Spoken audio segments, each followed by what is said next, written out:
पुनः निरूपण करेंगे। चलचित्र, प्रकाश, ध्वनि, छाया चित्रों और जलप्रपातों के मिश्र माध्यम से महाभारत के भीष्म पर्व में उल्लिखित श्री कृष्ण और अर्जुन के इस संवाद में भक्ति, योग, ज्ञान, मोक्ष और कर्म के सिद्धांतों को इस तरह से बताया समझाया गया है कि इसमें भारतीय दर्शन के विचार, संस्कार, व्यवहार के सारे पक्ष समा जाते हैं। भगवद गीता का यह नवीन निरूपण आपको तभी मजा देगा जब आप भी इसके लिए मानसिक रूप से तैयार हो जाएंगे। और इसके लिए पहला काम है कि आप अपने सेल फोन को ऑफ कर लें। आपसे निवेदन है कि इस शो की रिकॉर्डिंग ना करें, क्योंकि यह कैमरा को नहीं, आपकी आंखों को सुख देगा। तो कृपया अपने फोन बंद कर लीजिए और आनंद लीजिए उस वचन का, प्रवचन का, नीति वचन और धर्मोपदेश का जो सदा सर्वदा से शाश्वत है, सर्वव्यापी है, सार्वभौम है। प्रस्तुत है श्रीमद् भगवद गीता।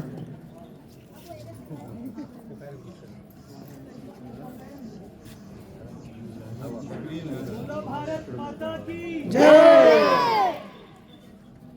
गीता माता की जय। संस्कृत माता की जय।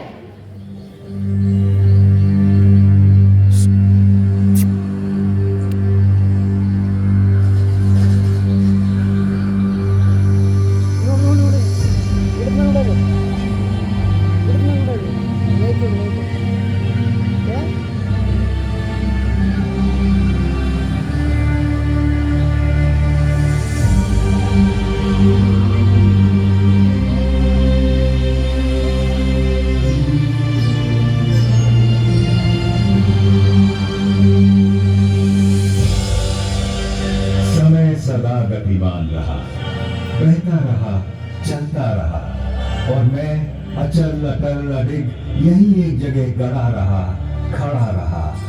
पर फिर भी हम साथ थे, क्योंकि समय के अनादि अनंत अखंड अछेद अभेद अनवरत प्रवाह को मैंने अपने इसी स्थान से, थान से, ठौर से सतत सनातन निरंतर देखा है।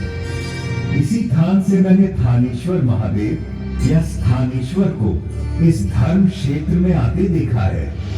इसी स्थान से मैंने सारी सृष्टि के रचयिता प्रजापति ब्रह्मा को विष्णु जी की नाभि से स्वयं सर्जित होते देखा है। इस जगह से मैंने सरित सरस्वती की धर्म धारा को कलकल बहते निहारा है और इसी ठौर से मैंने वृषभवती नदी को प्रवाहित होते देखा है। यही गड़े खड़े मैं साक्षी रहा हूं ब्रह्मा जी के ब्रह्म सरोवर बनाने और उसमें नहाने का।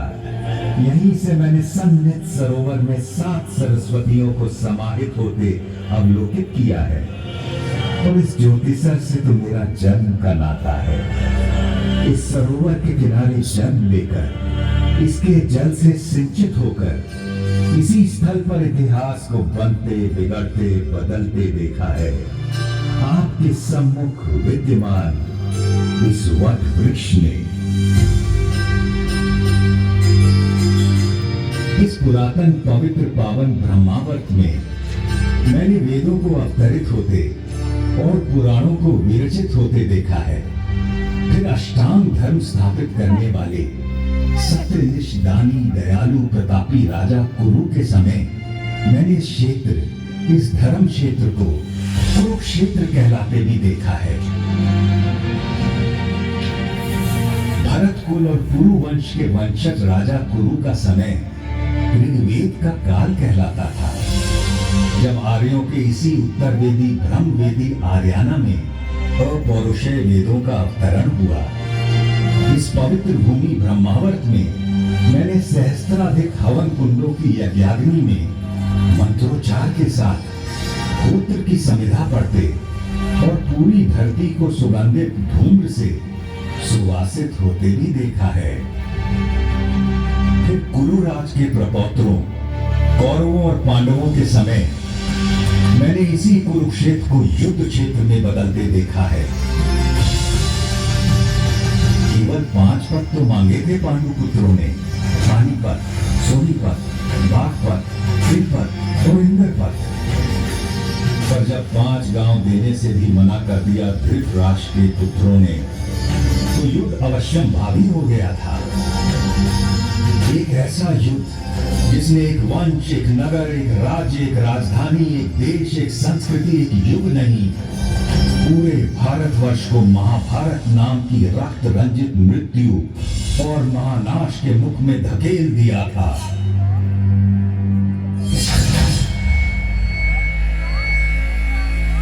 सच कहें तो महाभारत का युद्ध उसी दिन शुरू हो गया था जब जुए के मादक और मारक खेल के लिए धृतराष्ट्र के पुत्रों ने पांडवों को हस्तिनापुर के अपने प्रासाद में आमंत्रित किया था।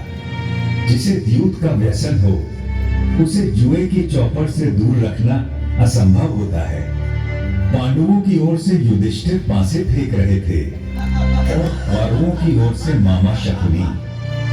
एक एक कर सारे गांव धन धान्य और संपत्ति पांडव हारते चले गए। दूसरे भाइयों ने बड़े भाई को आगे खेलने से रोकने के अनेक यत्न किए, किंतु जैसे ही युधिष्ठिर मानने को होते, शकुनी उन्हें और उकसा देता। ऐसा कैसे हो सकता है कि पांडवों के बड़े राजकुमार के पास एक भी दांव लगाने के लिए कुछ भी न हो? और कुछ तो होगा, कोई रथ घोड़ा, दास दासी, चाकर भृत्य, स्त्री। हाँ, एक चीज है मेरे पास, मेरी पत्नी द्रौपदी, मैं उससे दांव पर लगाता हूँ। भैया, द्रौपदी कोई वस्तु नहीं, हम पांचों की पत्नी है वो। फिर कैसे आप उसे? ठीक है अर्जुन, तुम उसे जीत कर लाए थे, किंतु द्रौपदी में युधिष्ठिर का भी तो हिस्सा है। अभी इसका 5वां भाग काट कर दांव पर तो नहीं लगा सकते ना। आप पास फेंकते युधिष्ठिर, इस बार जीत निश्चित आपकी ही होगी।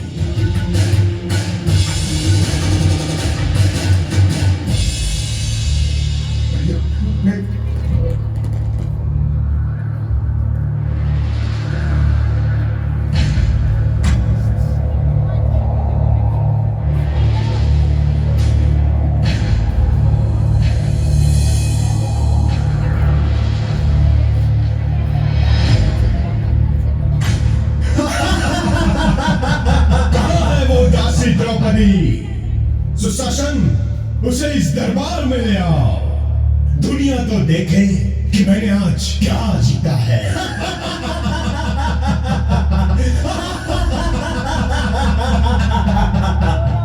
पूरे राजमहल में सन्नाटा पसरा था और उस नीरव मौन में केवल सुयोधन का अट्टहास गूंज रहा था। इधर सुशासन द्रौपदी को उसके केशों से घसीटता हुआ दरबार के बीचों बीच ले आया था।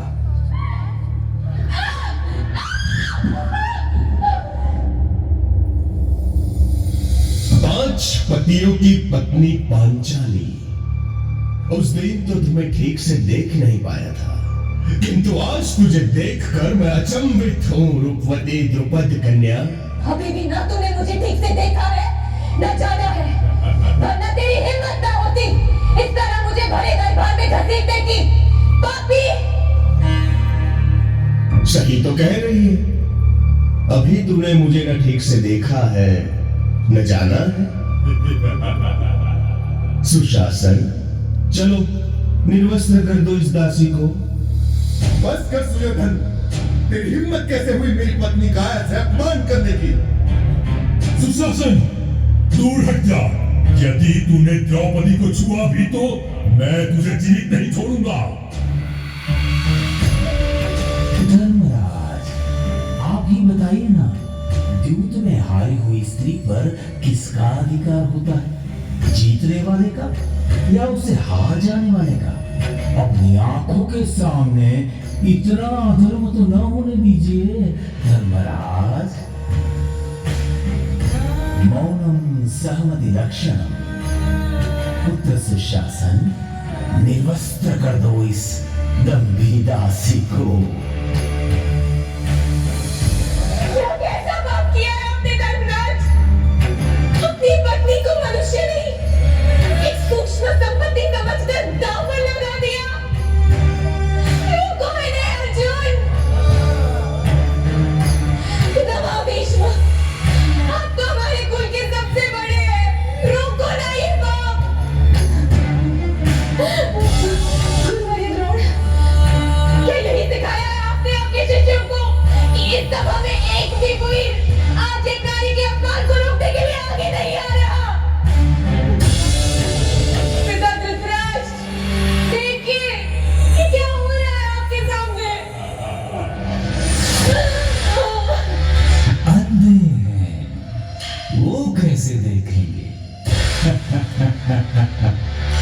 अगले देखेंगे तो हम आज तुझे।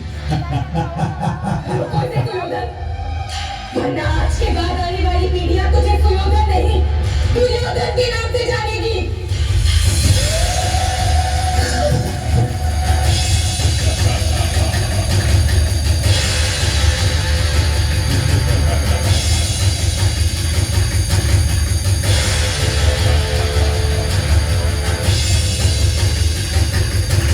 हे सखा, हे कृष्ण, हे कन्हैया, कोई बचा सकता है लाज अपनी इस सखी की। शंख चक्र गदा पाणे, द्वारिका निलय शरणागतम्, कृष्ण द्वारिका वास्यं, त्वसी यादव नन्दनम्, इमामवस्थां सम्प्राप्तम्, अनात्मां किमुपेक्षसे।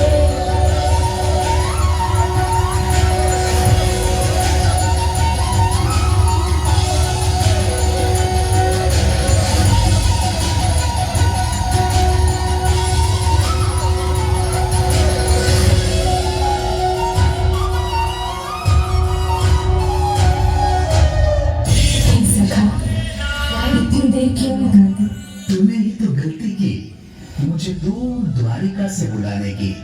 यदि तू कहती मेरे मन बसिया कृष्ण, तो मैं तो तेरे पास ही था, तेरे साथ ही था, तुझ में ही था सखी।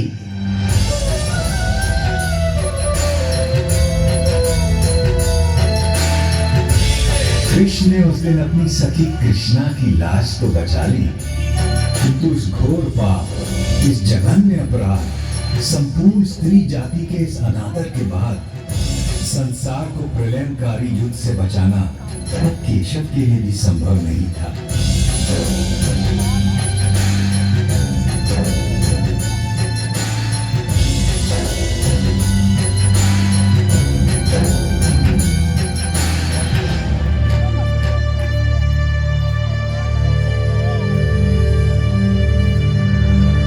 कुरुक्षेत्र को युद्ध क्षेत्र बनाने की तैयारी में तमाम जंगल जलाए जाने लगे, पेड़ काटे जाने लगे। सौभाग्य से पता नहीं कैसे मैं उस दिन बच गया, या दुर्भाग्य से, क्योंकि अगले 18 दिनों में जो नरसंहार, जो रक्तपात, जो छल बल, जो नृशंस हत्याएं, जो मूल्यों का हनन, जो मानवता का पशुवत चेहरा मैंने देखा, उससे अच्छा था कि मुझे भी काट डाला गया होता या जला दिया गया होता। किंतु सबसे विस्मयकारी, विलक्षण और विचित्र था युद्ध का पहला दिन। कौरवों पांडवों की 18 अक्षौहिणी सुसज्जित सेनाएं यहीं सामने के मैदान में एकत्र होने लगी।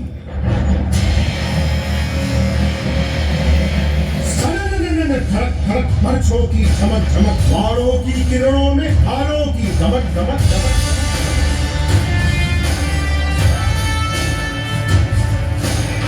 अश्वों की खड़क खड़क खड़क खड़क खड़क खड़क, रथध्वज की लहट लहट लहट लहट लहट लहट, मृत्यु आलिंगन को वीरों की धड़क धड़क, सेना की कड़क भड़क, ललकारे चहक चहक।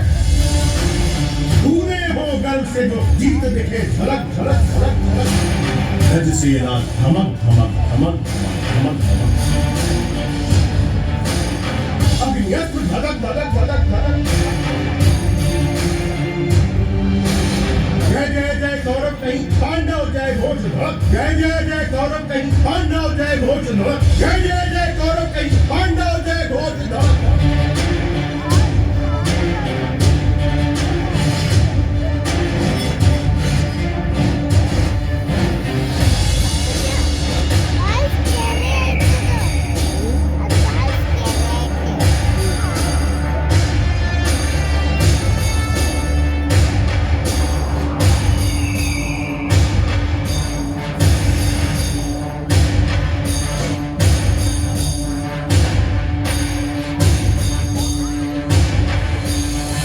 इधर कुरुक्षेत्र में युद्धोन्मुख सेनाएं एकत्र हो चुकी थी और उधर दूर हस्तिनापुर के राजप्रासाद में बैठे अंधे राजा धृतराष्ट्र सब कुछ देखने को व्याकुल थे।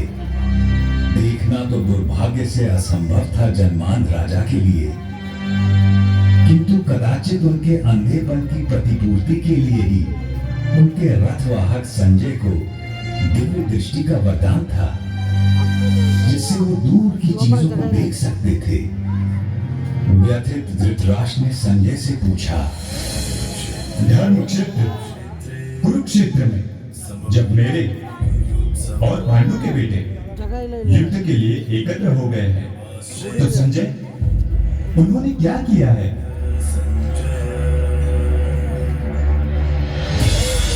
दुर्योधन को हर्षित करने के लिए कौरवों में वृद्ध महाप्रतापी पितामह भीष्म सिंह की तरह दहाड़ उठे।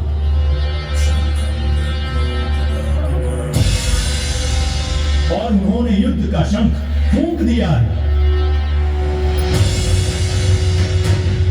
उनके इंगित पर अनेक शंख, रणभेरिया, ढोल, मृदंग और रणसिंगे एकाएक बज उठे हैं। दूसरी ओर श्वेत अश्वों वाले बड़े रथ में आरूढ़ धनुर्धर अर्जुन और उनके साथ ही माधव कृष्ण बैठे। उन दोनों ने भी अपने अपने दिव्य शंख पांचजन्य और देवदत्त बजा दिए। उधर भीम ने अपना पौंड्र शंख बजाया तो युधिष्ठिर ने अनंत विजय में फूंक मार दी। पांडवों की ओर से और भी अनगिनत शंख बज उठे हैं स्वामी, और उनके विस्फोटक कोलाहल आकाश धरती कंपित हो उठे। और आपके पुत्रों के साथियों और समर्थकों के हृदय भी कांप गए हैं महाराज। जब पांडु पुत्र अर्जुन ने देखा कि अस्त्र शस्त्र चलने ही वाले हैं, तो उसने भी अपना धनुष गांडीव उठा लिया। किंतु तभी एक विचित्र बात हुई।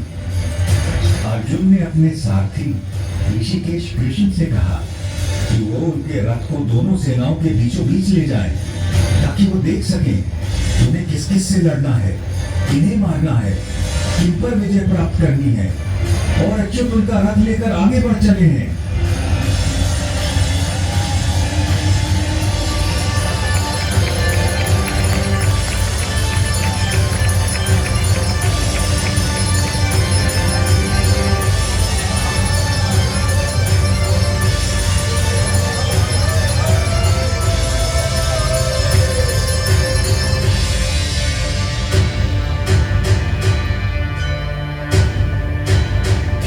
अर्जुन ने देखा कि सामने भीष्म और द्रोण थे।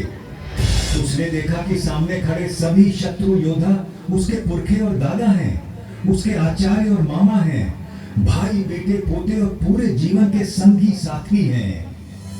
उसने देख लिया कि सामने खड़े मरने मारने को आतुर लोग सब उसके अपने थे, और व्यथित होकर वो बोल उठा,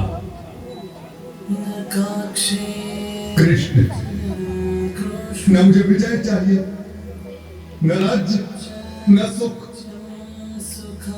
हमें राज्य मिले भी तो क्या होगा? भोगों का हम क्या करेंगे? जीने में क्या रखा है? ये सब के सब मेरे आचार्य, मेरे गुरु, मेरे पिता, मेरे ताऊ चाचा, मेरे बेटे, मेरे बाबा दादा मामा पोते साले ससुर सगे संबंधी हैं। मैं इन्हें मरवाना या मारना नहीं चाहता केशव, चाहे मेरी जान भी क्यों ना चली जाए। भले ही 3 लोगों का राज्य मुझे मिल जाए, फिर तो थोड़ी सी भूमि की बात ही क्या है। माना ये आतताई है, किंतु वो है तो हमारे बंधु ही।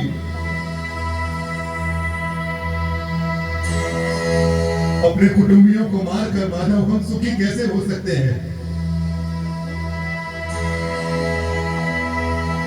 महाशोक की ये महापाप करने को हम तैयार हैं। राज्य और सुख के लोभ में हम अपने ही लोगों की हत्या करने को उतारू हो गए। धृतराष्ट्र के अस्त्र शस्त्रों से सुसज्जित बेटे भले रण में मुझे मार डाले, तो भी मेरे लिए यही उचित और स्वीकार्य होगा। अर्जुन की ये विषाद योग दशा देखकर उसके सारथी श्री कृष्ण कदापि चिंतित नहीं हुए, बल्कि उसकी बातें सुनकर ऋषिकेश कृष्ण कुछ हंस पड़े और अर्जुन से बोले,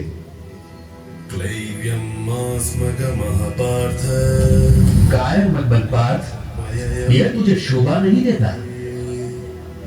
हृदय की शुद्ध दुर्बलता को त्याग दे और उठ खड़ा हो जा। तू तो परंतप है,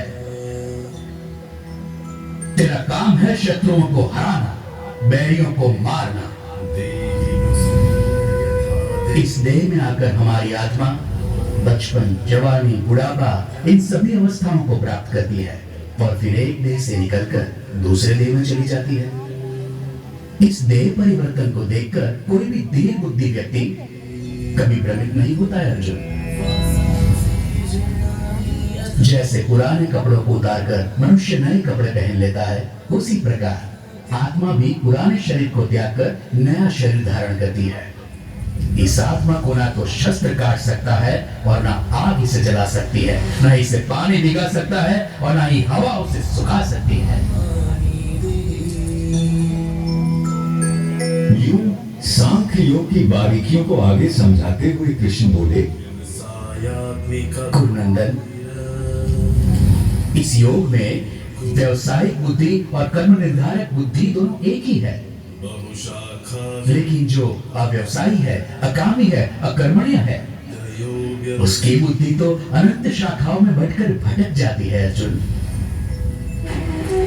और फिर देवकी नंदन श्री कृष्ण ने वो शब्द कहे जो आज तक हर भारतीय के मन मस्तिष्क में गुंजायमान रहते हैं। तेरा अधिकार केवल कर्म पर है, फल पर कभी नहीं। तू कर्म करते समय फल की इच्छा कभी मत कर और कर्म से कभी मुंह भी मत मोड़। काश कि मनुष्य ये बात हम पेड़ों से समझ लेते, जो सारे संसार को, मनुष्यों, पशु पक्षियों को निरंतर फल देते हैं, किंतु स्वयं उस फल के भोग के बारे में कभी नहीं सोचते। वरना तो सारे जंगल, सारे पेड़ पौधे, सारी वनस्पति कब की नष्ट हो जाती और उसके साथ संसार में संपूर्ण जीवन भी।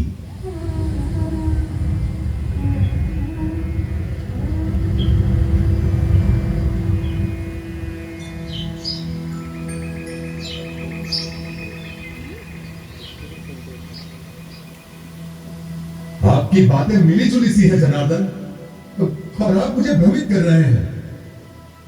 कृपया निश्चित करके कोई भी एक बात कहे जिससे कि मेरा कल्याण हो देवकी नंदन। और आपका जन्म तो कई युगों के बाद हुआ था, सतयुग, त्रेता युग। फिर आप सब कैसे जानते हैं कि आरंभ में ये सब कहा गया था? भरतवंशी अर्जुन, जब जब धर्म का ह्रास होता है और अधर्म बढ़ता है, तब तब मैं अपने आप को स्वयं सर्जित करता हूं। भले लोगों की रक्षा के लिए, बुरों के नाश के लिए और धर्म की स्थापना के लिए मैं बार बार अवतार लेता हूं, हर कल्प में होता हूं। मत्स्य कूर्मो वराहश्च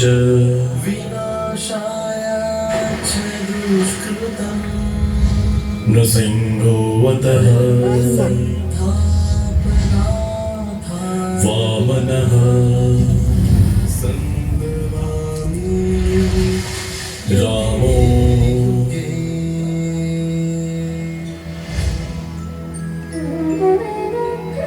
रामश्च चतुर्दशः। अर्जुन के सीधे संशय के बाद भगवान ने उसे ध्यान योग के बारे में इस प्रकार बताया। श्रद्धावान, खोजी और इंद्रियों को जीत चुके व्यक्ति को ही ज्ञान प्राप्त होता है और ज्ञान प्राप्त होने के बाद उसे शीघ्र ही परम शांति मिल जाती है। हे कृष्ण, आपने कर्मों से संन्यास की और फिर कर्मों के योग की भी प्रशंसा की। इनमें से सचमुच कौन सा हितकारी है? कृपया निश्चित करके मुझे समझाइए। अर्जुन, अपना उद्धार अपने आप ही किया जा सकता है, स्वयं को कभी गिराना नहीं चाहिए। हम अपने मित्र भी स्वयं ही है और स्वयं ही अपने सबसे बड़े शत्रु भी। जो बहुत खाता है ना तो योग उसे मिलता है और ना ही उसे जो बिल्कुल नहीं खाता। ना ही बहुत सोने वाले को मिलता है और ना ही बहुत जागने वाले को। जो यथा योग्य खाता है, जो यथा योग्य पैदल चलकर विहार करने आता है, कर्म में यथा योग्य प्रयास करता है, जितना सोना चाहिए उतना सोता है, जितना जागना चाहिए उतना जागता है। ऐसे योगी का योग ही दुखों का नाश करता है।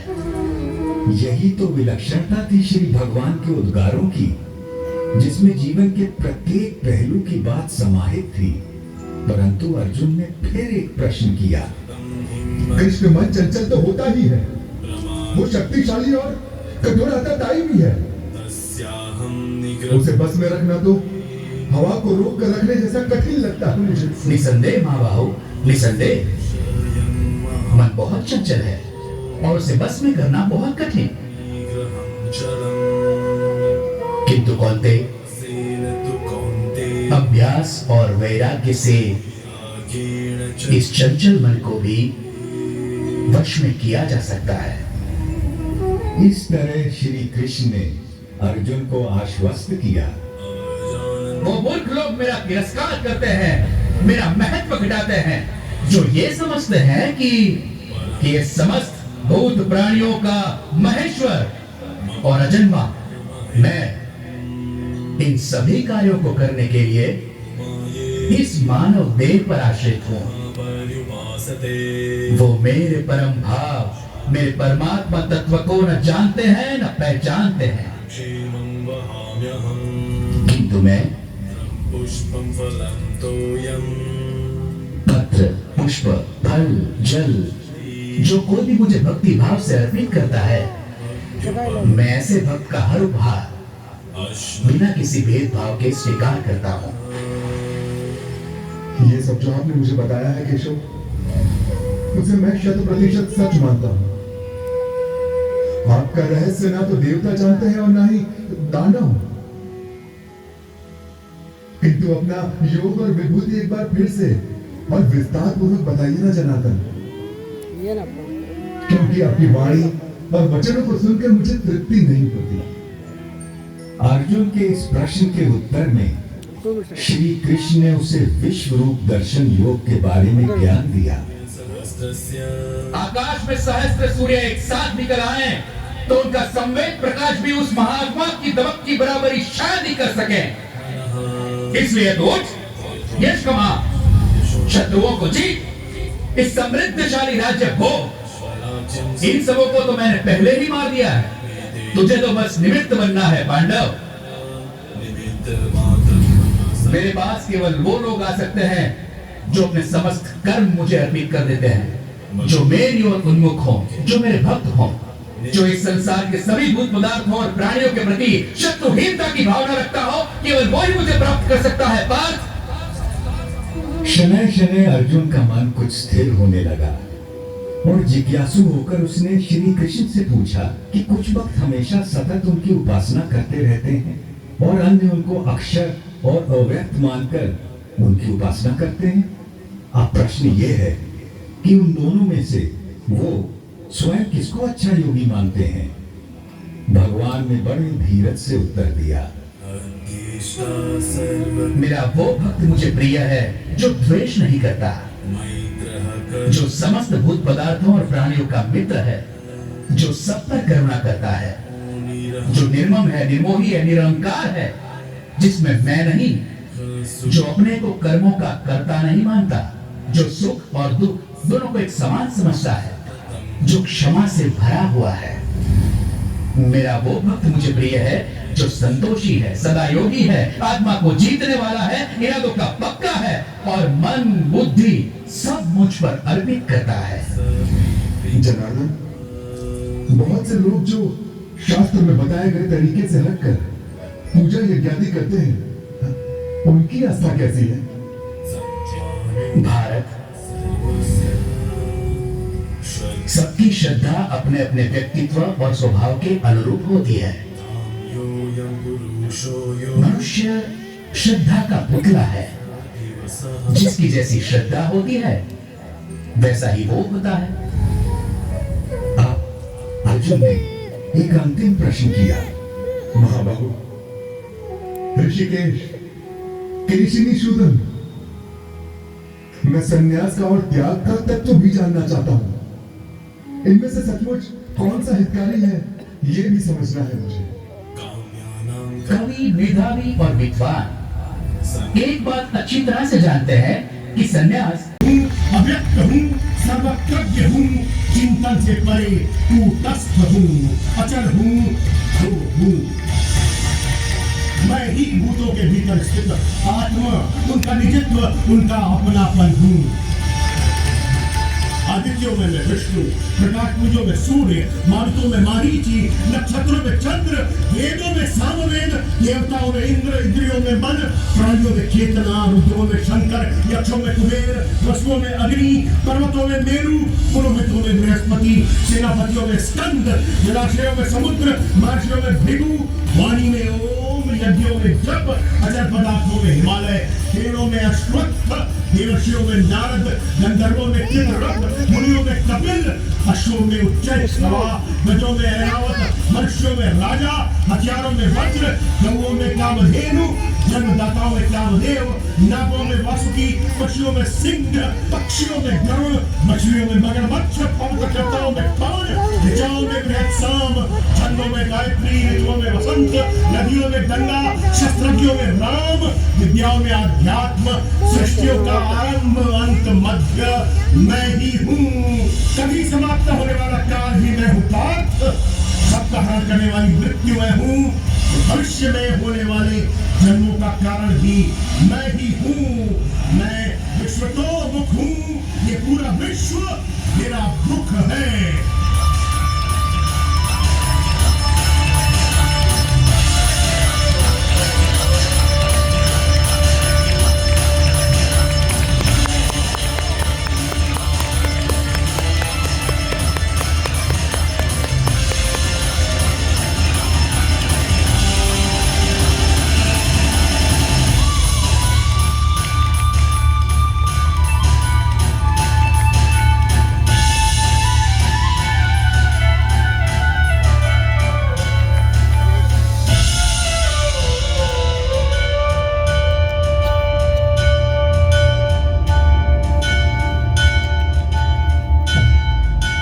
मैं बड़भागी था जो उस दिन भगवान का विश्व रूप अपनी आंखों देख पाया और व्यास जी की कृपा से वासुदेव कृष्ण और महात्मा अर्जुन के बीच का यह गुप्त संवाद स्वयं सुन सका, जिसमें सभी उपनिषदों का, समस्त ब्रह्म सूत्र का और समुच्च वेदांत का सार केवल 700 श्लोकों में समाहित था। तभी तो कहते हैं कि जिसने इस उपनिषद ब्रह्म विद्या योग को जान लिया और श्रीमद् भगवद गीता को मान लिया, वह वास्तव में विद्वान, सचमुच में सर्वज्ञ और यथार्थ में योगी बन जाता है। आशा है आज की इस रात के बाद कल का सवेरा आपके जीवन में एक नया प्रकाश, नई आशाएं और निष्काम कर्म के प्रति एक नवीन ऊर्जा लेकर आएगा। तब तक मैं केवल इतनी ही कामना करूंगा, सब सुखी हो, निरोगी हो, कल्याण हो सबका और कोई दुख न भोगे। सर्वे भवन्तु सुखिनः, सर्वे सन्तु निरामयाः, सर्वे भद्राणि पश्यन्तु, मा कश्चित् दुःख भाग् भवेत्। ओम शांति शांति शांति।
ज्योतिसर की पावन भूमि में आप सबका स्वागत है। आज हम आपका साक्षात्कार कराएंगे भगवान कृष्ण के दो भव्य रूपों से। पहला रूप वो विराट रूप है जो महाप्रभु ने हस्तिनापुर में दिखाया, जिसका उद्देश्य था कि रण ना हो। और दूसरा रूप वो विश्व रूप है जो अर्जुन ने देखा रणभूमि में, जिसका आशय था कि धर्म युद्ध हो। परंतु इन दो रूपों से पूर्व सृष्टि के आदिकाल से श्री हरि ने धर्म की रक्षा हेतु हर काल में अवतार लिया। और यहीं से शुरू होगी हमारी आज की ये दर्शनीय मल्टीमीडिया प्रस्तुति। सृष्टि के पहले ना आकाश था, न पाताल, न प्रकाश था, न अंधकार, न जल था, न वायु, कुछ भी नहीं था। बस था हिरण्यगर्भ ही केवल, जो सभी प्राणियों का प्रकट स्वामी महान था। वही धारण करता था पृथ्वी और अंतरिक्ष।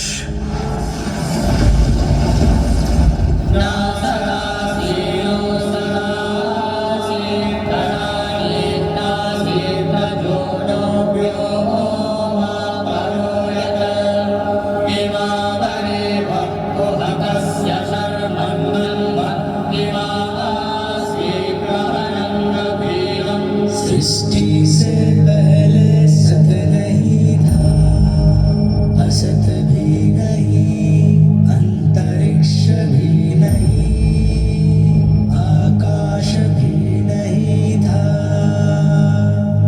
छिपा था क्या, कहाँ, किसने ढका था?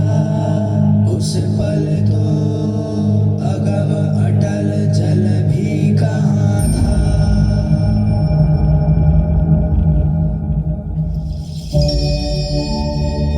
ब्रह्मा द्वारा रचित अद्भुत और अनुपम सृष्टि के पालन और सुरक्षा का भार महाविष्णु ने संभाला और धर्म की स्थापना हेतु अनेकों अवतार लिए।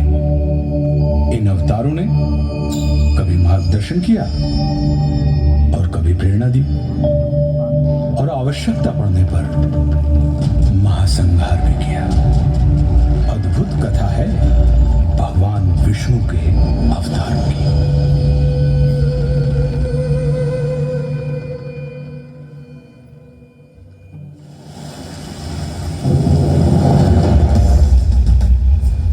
मत्स्य रूप में नौका से जीवन को पार लगाया, मंथन हेतु मेरु साधा कूर्म का रूप बनाया।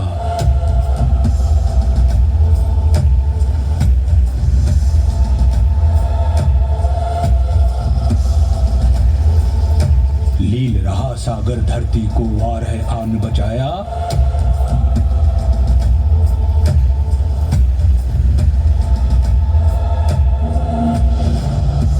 और हिरण्य कश्यप को नियति तक नरसिंह ने पहुंचाया।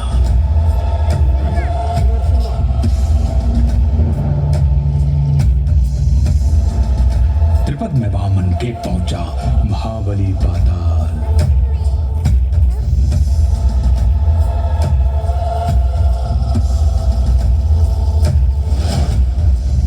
अहंकार क्षत्रियों का फूला परशुराम बने काल।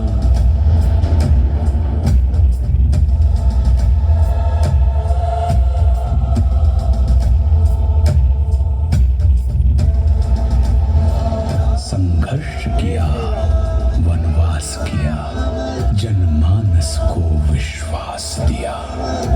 श्री रामचंद्र आदर्श बने और दश कंधर का नाश किया।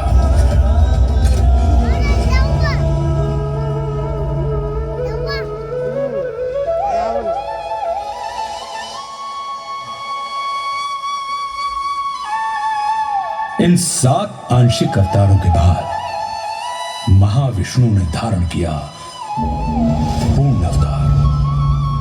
16 कलाओं से युक्त महाविष्णु अपने वास्तविक रूप में धरती पर आए। अपने 8वें अवतरण में योगीराज कृष्ण के रूप में। ये वो अवतार था जिसमें प्रेम भी सिखाया और युद्ध भी, रास भी रचाई और रण भी।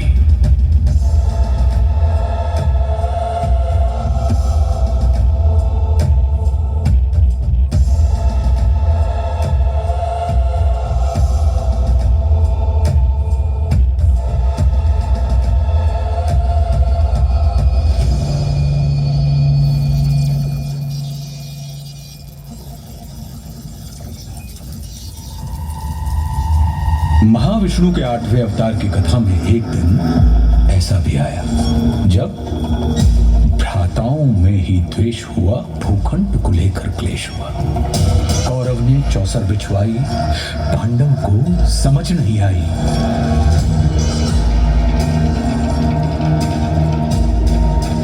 द्यूत हुआ, पाखंड हुआ, निर्लज्जता नृत्य प्रचंड हुआ, सीमाएं तोड़वाई गई, पांचाली सभा में लाई गई। अपमान हुआ जो नारी का, वो पूरे कुल पर भारी था।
संरक्षण पाकर द्रौपदी ने संपूर्ण कौरव सभा में नारी अपमान की चेष्टा करने वाले हर व्यक्ति को चेतावनी दे डाली।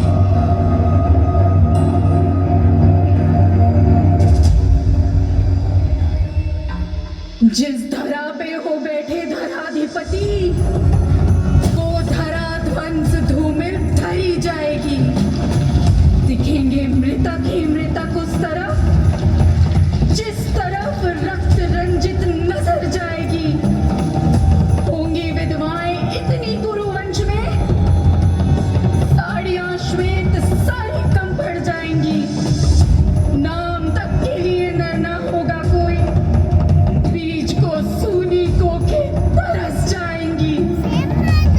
अब खुले ही रहेंगे केश मेरे तब तक, कौरव वंश का विनाश नहीं होगा जब तक।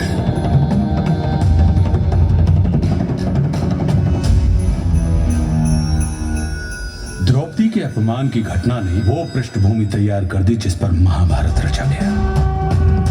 कौरव और पांडव अपनी अपनी सेनाएं संगठित करने में लगे। कृष्ण ने दुर्योधन के पास जाने का निश्चय किया। ये उनका युद्ध रोकने का अंतिम प्रयास था। और फिर हस्तिनापुर की सभा को संबोधित करते हुए वासुदेव कृष्ण ने कहा, दो न्याय अगर तो आधा दो, पर इसमें भी यदि बाधा हो तो दे दो केवल 5 ग्राम। रखो धरती अपनी तमाम, हम वहीं खुशी से खाएंगे, परिजन पर असी न उठाएंगे।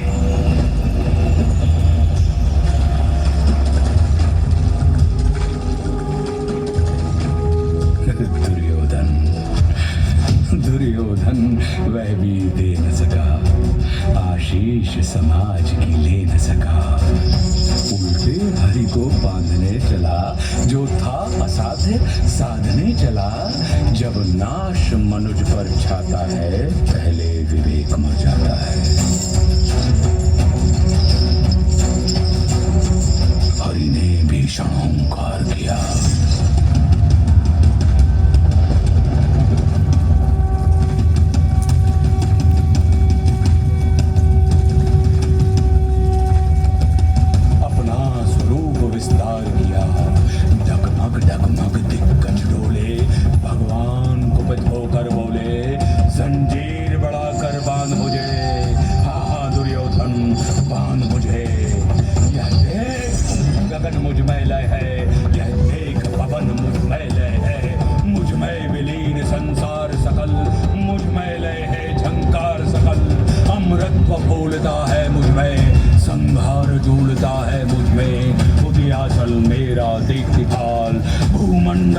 वक्षस्थल विशाल भुज पर दिबंध को घेरे हैं। मैनाक मेरु पग मेरे हैं और दिखते जो ग्रहण शब्द सब है मेरे मुख के अंदर। दृग हो तो दृश्य कांड देख, मुझ में सारा ब्रह्मांड देख।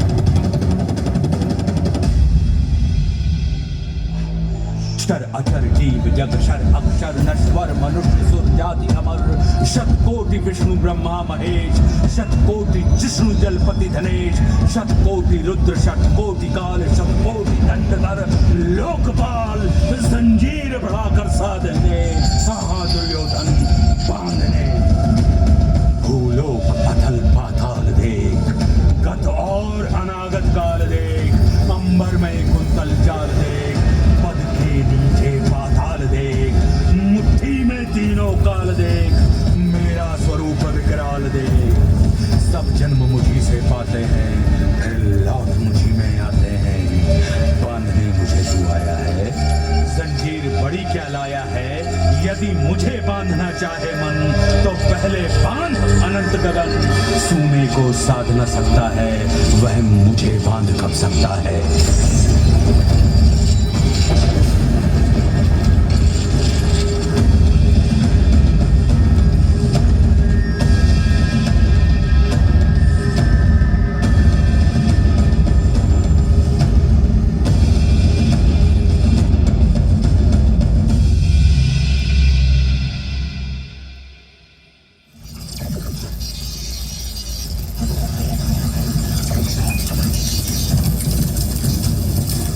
हरी सभा को छोड़ चले करके रणगर्जन घोर चले।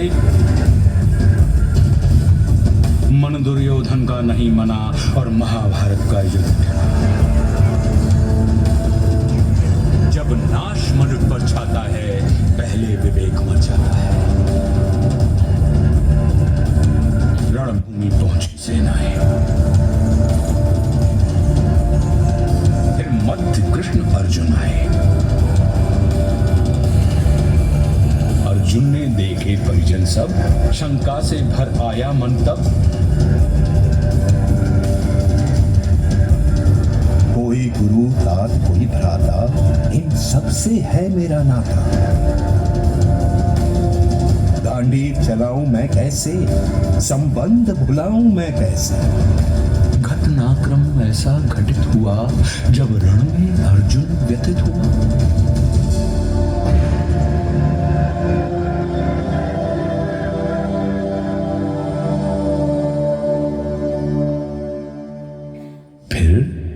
कर्म बताया केशव ने, निज धर्म बताया केशव ने। बोले निमित्त तू मैं करता, मेरे होते तू क्यों डरता। ब्रह्म ज्ञान पाकर अर्जुन भी उसी लोभ से ग्रसित हो गया, जिस लोभ से मानव कभी पार नहीं पा सकता।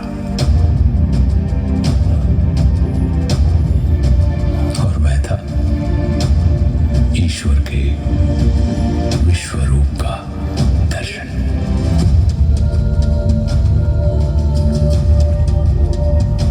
अर्जुन ने कहा, हे माधव, मन में संशय होता है, ये विश्व रूप क्या होता है। इस संशय को नष्ट करो, अपना स्वरूप स्पष्ट करो।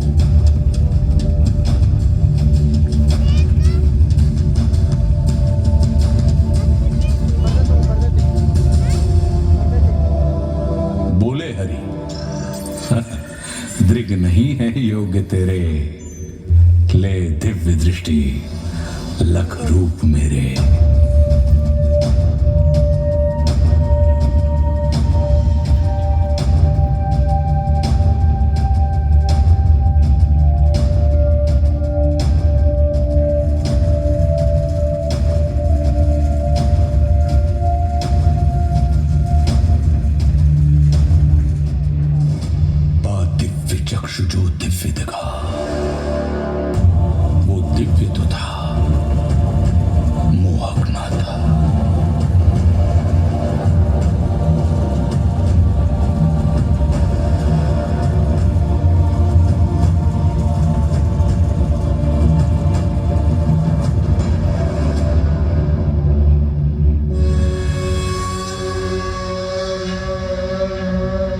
रूप नहीं मुरलीधर का,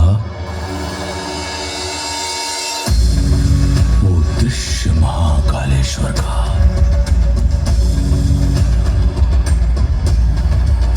जल उठे सूर्य कहीं एक संग, बज उठे श्वास में रण मृदंग, अनगिनत नेत्र मुख दांत उदर, गए लील विश्व आतंकित कर।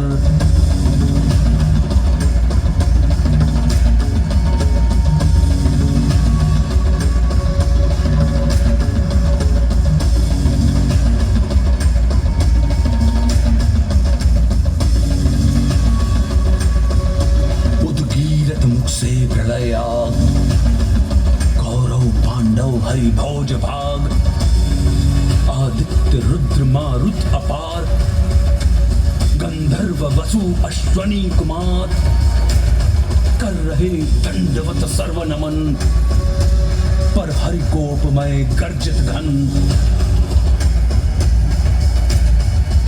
सारी सृष्टि दाह गई अनल, जो शेष बचा ले गया तरल।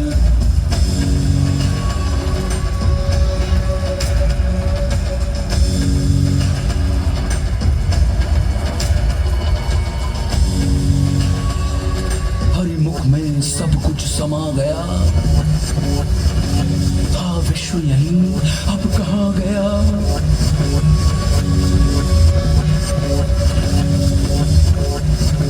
हरिमुख भक्षण को आतुर था, मुख एक नहीं शतकोटि मुख, प्रत्येक पार्थ के ही सम्मुख। ये उग्र रूप था जो दर्शित, थे लोक त्रय कंपित कंपित।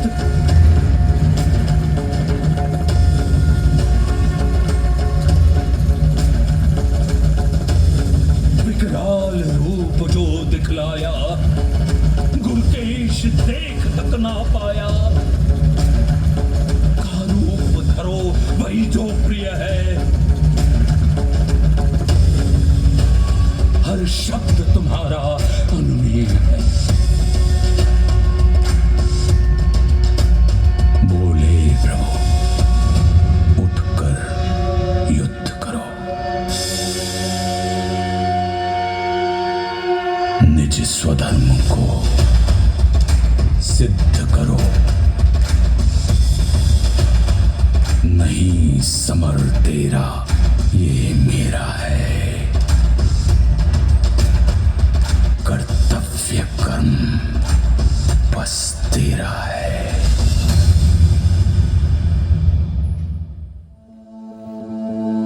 दो बार दिखाकर विश्वरूप, संदेश दिया अमृत स्वरूप। पहले चाहा ना ये रण हो, फिर चाहा अब रण ही रण हो।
सौभाग्यशाली हैं आप, जो आज ज्योतिसर की उसी भूमि पर इतिहास को पुनः जीवित होते देख रहे हैं।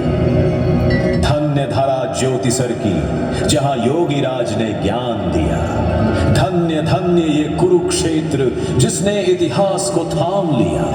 धन्य धन्य ये विश्वरूप, जिसने जग को नव प्राण दिया। धन्य धन्य श्री महाविष्णु, नव धर्म प्रणीत महान किया।